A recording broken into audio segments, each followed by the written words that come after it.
अब ये बात तो हर लड़की चाहती है कि मुझे पति ऐसा मिले जो मेरे साथ साथ मेरे घर का भी सोचे। अच्छा, माता पिता लड़की के भी ये चाहते हैं कि भाई बस बेटी का ख्याल रख ले, घर अच्छा हो।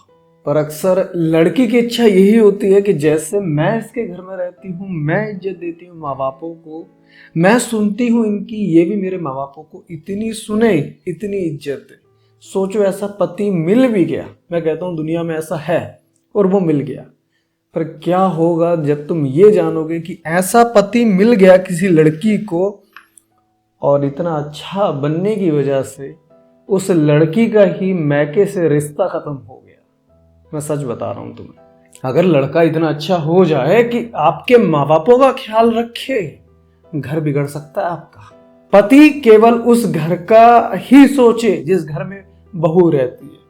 मैके का मान सम्मान रीति रिवाज ठीक है, पर ज्यादा सोचना मैके से रिश्ता खत्म करवा देगा, साथ ही तुम्हारे खुद का घर भी बिगड़ जाएगा। लड़कियों को भी समझा रहा हूं, मत फोर्स करो। जब व्यवस्था समाज में बनी हुई है उसे बना रहने दो। तुम व्यवस्था के विरुद्ध जा रही हो और ये तुम्हें लगेगा अरे कहाँ की बात है, पर मैं तुम्हें हकीकत प्रूफ करूंगा कि कैसे घर बिगड़ सकता है, क्योंकि एक ऐसी ही अपॉइंटमेंट मेरे सामने आ गई थी। क्या होता है, देखिए ये लड़की है, ये लड़की का ससुराल है, लड़की का जो मैका है, यहां से लड़की इधर आ गई। अब बचे दो भाई, माता पिताजी में से मान लो पिताजी बीमार हुए। अब लड़की क्या चाहती थी कि पति अच्छा बने, पति यहाँ पे अच्छा बना और इनकी सेवा करने लगा। इन लड़कों को, जो लड़के हैं पिता के, उन्हें क्या लगेगा, देखो पैसे के चक्कर में आया है, या फिर पिताजी को, लड़की के खुद पापा को ऐसा लगेगा यार देखो दामाद कितना अच्छा, मेरे लड़के ही बेकार है। कहीं ना कहीं उन लड़कों पे आपत्ति आएगी, उनका अपमान होगा कि यार बताओ हम हैं ये सब करने वाले, और लेकिन बताओ सारे क्रेडिट तो ये ले जाएगा, इसे बड़ा जीजा बनाया, ये तो दामाद कम मेरे पिताजी का बेटा ज्यादा लग रहा है। तो क्या होगा, ये जो भैये हैं दोनों और ये जो दामाद यहाँ से सेवा में आया था, इन दोनों के बीच मतभेद हो जाएगा, आपसी रिश्ते खराब हो जाएंगे, क्योंकि किसी एक का अच्छा बनना बाकियों से दुश्मनी बनवा देता। मान लीजिए ये पिताजी के लिए बहुत सेवा करी इन्होंने, अब ये कर रहे हैं तो लड़के पीछे हट गए, या फिर लड़कों ने देखा यार ये बड़ा घुसा है, कोई ना कोई लालच वगैरह है क्या। इन्हें ये बात पता लगी किस भी तरह से, या फिर इनका ज्यादा करना, पिताजी को ये लगा कि मेरे लड़के कम करते हैं, घर खराब। माता पिता की जिम्मेदारी पुत्र ही संभालता है, ये व्यवस्था समाज में है, बेहतर होगा इस व्यवस्था को बना रहने दो, क्योंकि दामाद संभालेगा अपनी वाइफ के माता पिता को, मतलब सास ससुर को, तो व्यवस्था के विरुद्ध जा रहा है, क्योंकि ये कर्म तो बेटों का है ना। मान लीजिए कोई बाहरी, कोई पड़ोसी भी ये कर्म कर देता है तो बेटे उसके दुश्मन, या फिर पापा सोचेंगे लड़की के कि यार ये कर रहा है, मैं बेटों को क्यों पूछूं, मेरे बेटे तो नालायक है। तभी तो पड़ोसी की मदद मांगनी पड़ी ना, अगर बेटे ही सब कार्य करते तो पड़ोसी की मदद क्यों मांगते। तो बेटे और इधर दामाद मतभेद, या फिर पिता का दामाद की तरफ झुकाव, उनके बारे में ज्यादा सोचना, बेटों के साथ अन्याय, ऐसा बेटों को लगेगा। इसलिए व्यवस्था मत खराब करो, क्योंकि लड़की का ना मन है, मैं तो सीधी कहता हूं, मुझे कोई डर नहीं है, कहीं से कहीं तक बुरी लगे तो लगे, मन ही है बस, विचार नहीं है। मन से ही सोचती हैं, मन से ही निर्णय ले लेती हैं। अब माता पिता का जो बेटे हैं, जिस पिता के दो बेटे हैं, उसका दामाद अगर पिता का सोचेगा तो दामाद क्यों सोचेगा, यानी कि बेटे नहीं सोच रहे तभी तो दामाद की आवश्यकता पड़ी। अगर वो सोच रहा है, मैं 1 मिनट कब रख दूं,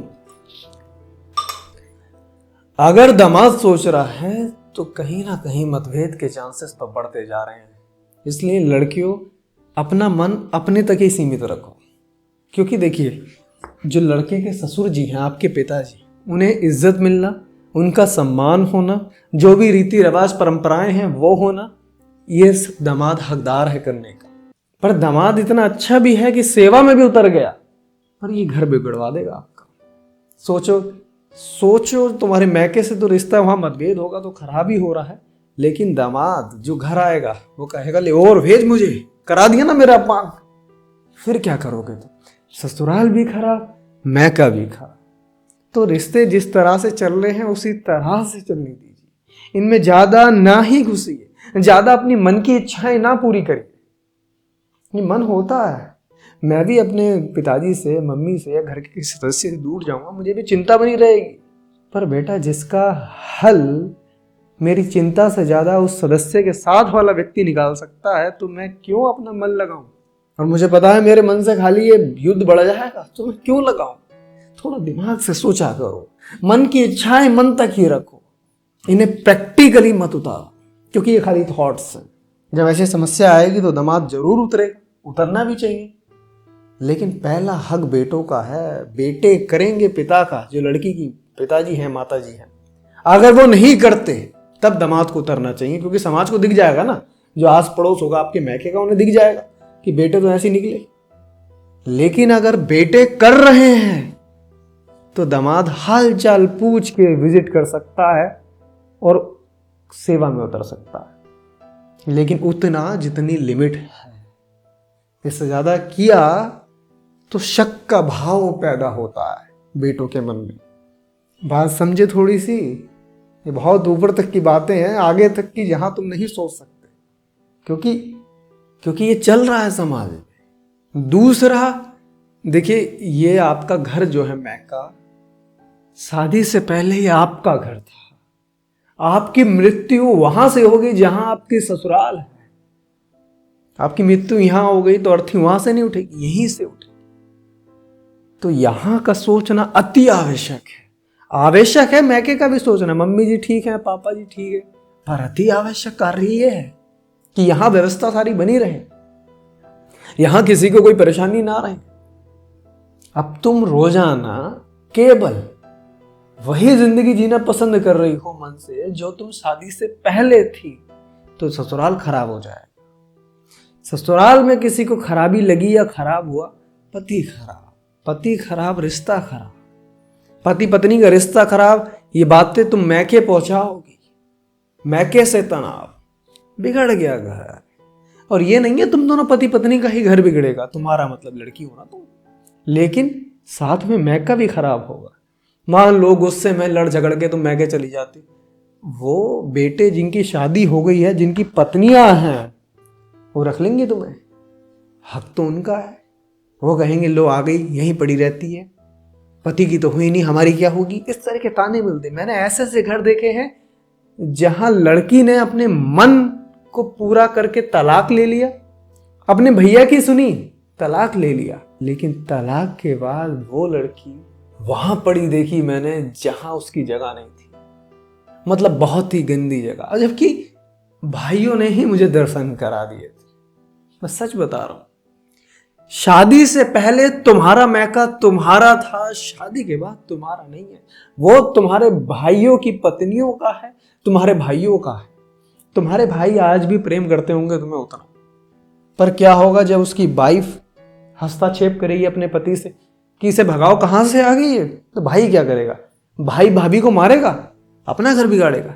या भाई निर्णय ये लेगा बेचारा दबाव में आके, इधर पत्नी इधर बहन, कि बहन तू जा अपने घर, नहीं तो उसका घर बिगड़ जाएगा। अब मैका तो तुम्हारा पहले था ना भाभी से, भाभी आ गई तो उसकी ससुराल हो गई है वो, अब आपका नहीं बचा कुछ वहां पे, क्योंकि यही सामाजिक व्यवस्था है। इसके विरुद्ध मत बजाइए बिल्कुल भी। दूसरा, मान लीजिए भाभी आपकी नहीं कहती भाई को, लेकिन भाई उसका भी तो भाभी से प्रेम हो गया होगा, वो भी तो उसका पति है, तो वो उतना प्रेम तुम्हें कहां दे पाएगा जितना अपनी पत्नी को दे? बताइए। तो आपका बचा कौन? भाभी गई, भैया गया, माँ बाप बचे। माँ बाप का तो वैसे ही लड़की की तरफ ज्यादा प्रेम होता है, माँ बाप का तो लड़की की तरफ वैसे ही अच्छा प्रेम होता है। वो चाहते हैं हमारी बेटी खुश रहे। तो माँ बाप क्यों चाहेंगे कि मेरी बेटी अपना घर तोड़ के मेरे घर में आए? क्योंकि माँ बाप देख नहीं सकते दुर्दशा जो भाई तुम्हारी करेंगे, भाई भी तुम्हारी करेंगे, पता नहीं वो मन से या अपनी पत्नियों के दबाव से। तुम्हारी आंखें खोल रहा हूं मैं, जिससे तुम कभी डाइवोर्स का निर्णय ना लो। ये बेहद गलत है, बेहद गलत। मुझे यकीन है तुम्हारी आंखें खुलेंगी, क्योंकि जो मन से निर्णय ले रही हो तुम, उसका भविष्य तुम्हारे सामने रख रहा हूं, कितना ज्यादा खतरनाक ये हो सकता है। और मैं तुम्हें एक बात और बता दूं, बेहतर होगा समझ जाओ। भाइयों की अगर शादी हुई, कुंवारी बहन घर में है, किसी का भी घर देख लेना। तुम तो तलाक का निर्णय ले रही थी ना, सोच लो कुंवारी बहन है जिसकी अभी शादी नहीं हुई, उसकी हालत देख लेना तुम भाइयों की शादी के बाद। ये समाज की व्यवस्था है, ऐसे ही बनी है, तभी तो ये वैवाहिक जीवन जीना है हर पुरुष को, महिला को, ये व्यवस्था बनाई गई। क्योंकि एक समय के बाद हर किसी का निर्णय, मन, इच्छाएं अलग हो जाती, बुद्धि अलग हो जाती है। जो जिसके साथ ज्यादा समय बिताएगा उससे ही तो रिश्ते अच्छे होंगे। अब पति पत्नी ज्यादा समय खुद बिताते हैं तो भैया भी तो अपनी पत्नी का होगा, बहन को वो प्रेम कहां से दे पाएगा। पर नहीं, तुम्हें समझ में नहीं आया कि नहीं मेरा भैया है, मेरे पापा हैं, वो रख लेंगे मुझे, मैं जा रही हूँ। अरे कोई नहीं रखता। एक समय के बाद व्यक्ति की बहुत ही बुरी हालत हो जाती है। जिन्हें लगता हो ना नहीं साहब ये सब झूठ है, हमारे घर वाले बहुत अच्छे, आंखें खोल सकता हूं मैं तुम्हारी। ऐसे ऐसे उदाहरण दिखा दूंगा समाज में तुम्हें कि तुम पैर पकड़ के माफी मांगोगी, जिससे डाइवोर्स का निर्णय लेंगे। और जिन्हें लगता हो कि उदाहरण तो बहुत है हर चीज के, सही वाले घर वाले उदाहरण भी है हमारे पास, मैं तुम्हारे ही घर का, जिन पर तुम अपना मान के निर्णय ले रही हो तलाक, तुम्हारी भी आंखें खोल सकता हूं उन्हीं का उदाहरण दिखा के जिन पर तुम कूद रहे हो। ये तो नेचुरल है, इसमें कुछ नहीं है। व्यवस्था के विरुद्ध जाओगे तो टूट जाओगे, ये मैं तुम्हें बता रहा हूं। व्यवस्था के विरुद्ध मत जाओ, शायद तुम समझ जाओ इस बात को। बाकी एक बात और, शादी हो गई है तुम्हारी, ससुराल तुम्हारा है। सासू माता ससुर पिताजी हैं तुम्हारे और माता जी हैं। उनका आदर ऐसे करिए जिस तरह से अपने माँ बापों का करते थे, बल्कि उनसे भी ज्यादा। इन पर अपने मन की इच्छाएं उतनी ना दिखाइए जितनी अपने माँ बाप को दिखाते थे, बल्कि पति को दिखा दीजिए। माँ बाप जो सास ससुर हैं उन्हें नहीं, उनकी सिर्फ सेवा जी, हाँ जी सेवा जी। इज्जत से सम्मान से बात करिए, आपका घर कभी नहीं टूट सकता। पति को मानसिक तनाव बिल्कुल भी मत दीजिए, बिल्कुल भी, कभी आपका घर नहीं टूट सकता। आए गए को सम्मान, बस इतना करना है। इतना भी नहीं हो सकता तुमसे, तुम क्या करोगे? तुम डाइवोर्स का निर्णय लो, कहां से लोगे? जब तुम इतना बड़ा निर्णय लेने की सोच रहे हो, तुमसे ये छोटे से कार्य नहीं हो रहे, ये तो बहुत बड़ी बात है। बेहतर होगा तुम समझ जाओ और मैके से मान सम्मान, परंपरा, रीति रिवाज रखो। पर इस घर में तुम्हें रहना है जो तुम्हारी ससुराल है, ऐसी व्यवस्था आसपास बना के रखो कि मैं रह सकूं यहाँ पे। मुझे यकीन है तुम्हें बात समझ में आई होगी। बाकी कोई व्यक्तिगत मुझसे बात करना चाहते हो तो इस नंबर पे मुझे व्हाट्सअप करना। बाकी तुम समझदार हो। नमस्कार।